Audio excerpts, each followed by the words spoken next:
here, we have some updates in reference to the charging of people who have been arrested in connection with the fatal crash that killed Wilberto Casillas. Mr. Casillas, of course, was riding a Harley-Davidson motorcycle when he was struck by a car. The car had been stolen. There were multiple young people in the car. One was the driver, and we need to talk about him separately. The passengers, we are not able to say as much about for reasons contained in the Juvenile Act, and because the passengers are at this time in the juvenile system. The driver, on the other hand, we can say a little bit more about his situation, not necessarily his entire past, but a little more about his situation, because all homicide cases, and this is a homicide case, originate in adult court, are a matter of public record, and therefore we are not violating Pennsylvania law by saying a little bit more about that. I want to tell you that Yvonne Nelson, who's standing next to me, to my left, and is with our CARES unit. That is the unit that works intensively with families of homicide victims in the first 45 days, has been in very close contact with the family from early this morning on. I've had the ability to speak on 2 occasions today with the mother, and on 1 occasion with with the wife, and on 1 occasion with the daughter of Mr. Wilberto Casillas, to try to give them some updates about what is going on. I can tell you that there remain a lot of questions, but we have gotten sufficient answers to be able to bring charges in connection with this case, and we will inform you as much as the law permits about what it is that we know.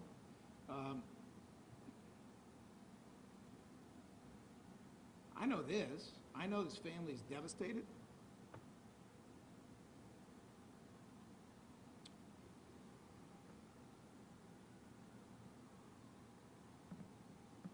I know they need our support. I know we will do everything that we can to provide that support. And I know that we have a situation that must be handled in a way that is appropriate, that is vigorous, and that is just for all the people involved. At this time, I'm going to ask Anthony Voci, who handles the lion's share of homicide matters involving defendants who are juveniles at the time of the homicide. I'm going to ask him to come forward for the narrow purpose of reading to you the charges that are being brought against the driver, whose homicide matter is being initiated as it should be under the law in adult court. And then we will step back and we will do questions and answers. We'll answer as much as we can. We will not answer more than the law permits. Mr. Voci? Yes. May I have my cell phone?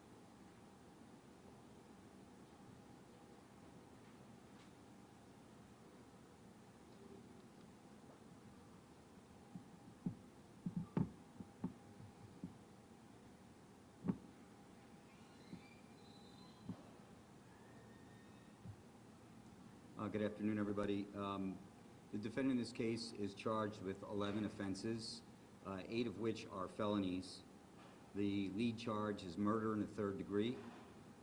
He is also charged with accidents involving death as a felony in the 2nd degree, homicide by vehicle, a 3rd degree felony, fleeing and eluding a police officer, also a 3rd degree felony, accidents involving death while not licensed, a felony in a 3rd degree, receiving stolen property as a felony in a 3rd degree, criminal conspiracy as a felony in a 3rd degree, theft as a felony in a 3rd degree, involuntary manslaughter, which is a misdemeanor of the 1st degree, unauthorized use of an automobile, which is a misdemeanor of the 2nd degree, and reckless driving, which is a summary offense under the Motor Vehicle Code.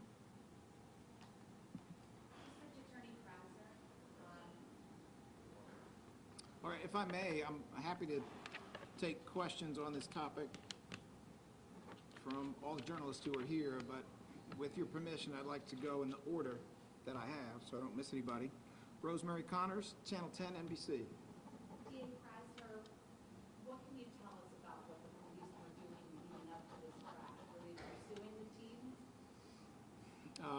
think it has already been reported in public that there were police vehicles in proximity at the time of the crash. But beyond that, and prior to having a conversation to speak in detail to the police commissioner, which I intend to do shortly, I have no other comment. Will you be looking into it, investigating it, is that fair to say? We will be looking into all the circumstances that surround this crime. All right, let me see.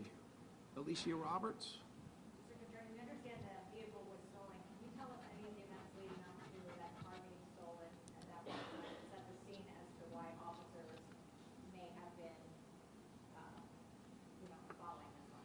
What I can tell you is that verbal information we've received from PPD indicates the vehicle was stolen the morning of the same day that it occurred.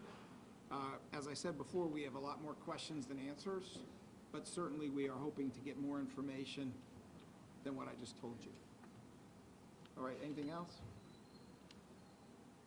John Paul, 6 ABC. If you talk to the commissioner and it turns out police were chasing this vehicle, does that change anything? All facts are important, all circumstances are important.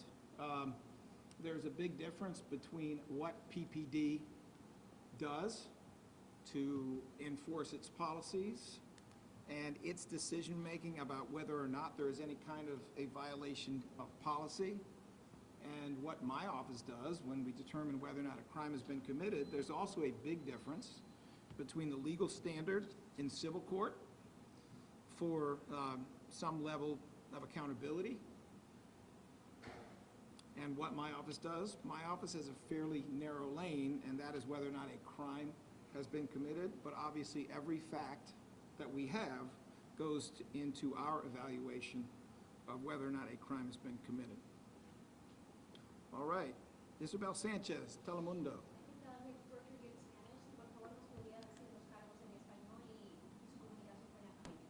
Los cargos en español. All right. Mr. Voci, we're being asked for the charges in Spanish. Do you want to help me with this?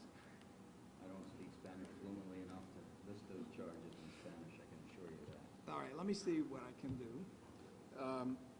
Los cargos en este caso en contra el tipo que manejó el auto incluyen el cargo de homicidio en tercer grado y otras felonías, es decir, cargos serios sobre manejar de una moda penal, una moda criminal, una moda ilegal, además de otros cargos menores sobre este asunto terrible.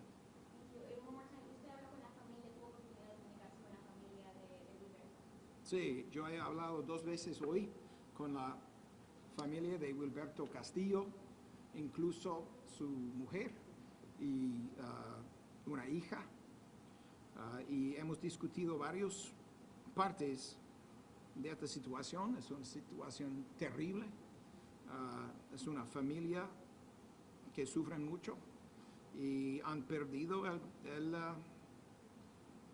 padre. Okay, Steve Keeley and Kelly Rule. No. Two-part question. Did you see any of the videos yourself? And what first question would you talk to the police commissioner about in light of what you may have seen on the video?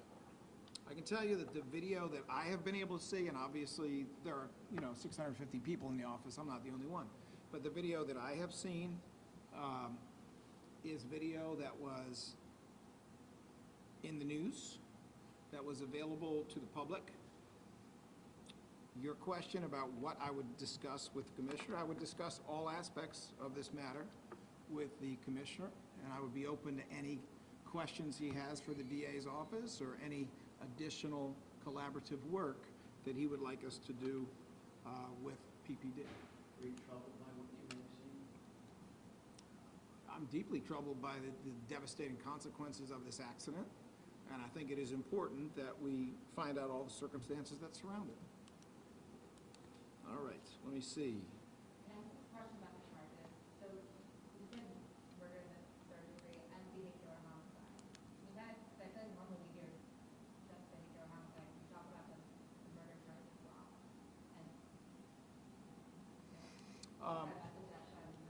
Yeah, I'm going to let Mr. Voci address that. I can tell you that, you know, we had a quantity of information earlier in the day. We were able to supplement that because Mr. Voci talked to the right people. He could get a little bit more information than we had been presented, and that's how we eventually came to the conclusion that we had probable cause for third-degree murder. It's not a charge that is brought all the time. However, we heard enough information in this case that we believe there is probable cause for that charge. Mr. Voci? So third-degree murder requires a high degree of recklessness or gross negligent conduct. And in this particular case, the evidence that we have, at least at this point in time, is that the operator of the motor vehicle slowed but didn't stop at a number of traffic control devices, ran multiple lights before the light where the fatal crash occurred, and at the time, by my review of the video, and I saw video that was uploaded onto an evidence system by the police department, it appeared that that vehicle was traveling fairly well above the posted speed limit of 25 miles an hour. So when you add all those facts together, I think that comes to a level of recklessness which supports a third-degree murder charge. All right, thank you, Mr. Voci. Nina Barati, KYW. Hi. I know you can only share so much regarding this knowledge, but we're told the 17-year-old driver by sources saying that house arrest is perhaps was wearing an ankle monitor. Are you able to comment on that or give us any more information about the record? Well, I would love to answer all the questions. The complication that exists, and exists for reasons, is that while we are able to talk about the adult charges, the Juvenile Act places some limits on our ability to talk about the history of a juvenile. I can neither confirm nor will I deny that there may have been an ankle monitor on the driver. All right, I know I missed somebody and I'm sorry. Yes, please, I'm sorry. For just a clarification on the charges, did I hear you, I'm pointing to the airbag here, did you say that all of the juveniles, besides the driver, did you say that all of them were in the juvenile system? What I believe I said, and I think is the best way to phrase it, is that while we can say a little bit more about the driver, because based upon the charges, that case originates in the adult system, and what we are saying is essentially public record. The other defendants are not in the adult system, they're in the juvenile system, and therefore there are some pretty serious limits on what we can say at this time. And just as a thought too, are you going to release the name of the 17-year-old since they're being charged as an adult? That name will be a matter of public record shortly if it's not already there. At the time of preliminary arraignment, there is a publicly available criminal record that is created. That name will be in there, so it should be available at that time. Okay, a lot of times afterwards, that's been kind of like a press release, and I was wondering if that's happening. This is more of a logistical TV question. Sure, right. That's happening and all that. Well, Mr. Slaughter will be sending a press release. Okay. And we'll give you as much information as we possibly can. We understand this is a time-sensitive matter for all of you. Okay, but not the name, we have to go to the court for that? Yeah. You can expect that the name will be included and that you will have it. All right? I wanted to ask Mr. Voci, not as an ADA, but as a Harley rider for a long time, roughly in the same age area of the victim. What were your thoughts when you saw the impact and the results of that crash? You know, maybe putting yourself in that scene. Motorcycling can be dangerous, just the nature of what it is. It's a much smaller vehicle. It doesn't have any safety cage protection around it. And when it comes into contact with things, it usually ends pretty badly. We see a lot of the illegal bikes, but to be clear, the driver of this motorcycle was completely legal, registered, all the things. Is that correct? I don't have any information to the contrary. One more thing, in terms of the charges against the other four, I know you can't say, but the police department put out a statement saying that 4 of the 5 juveniles involved have been charged with receiving stolen property, conspiracy, evading arrest, unauthorized use of motor vehicle. That's what they put out to us. Is that? Yeah, we're not going to comment on anything as it relates to the juvenile justice system, because we believe the Act prevents that. If you'll just give us one moment, we may be able to give you the name of the driver.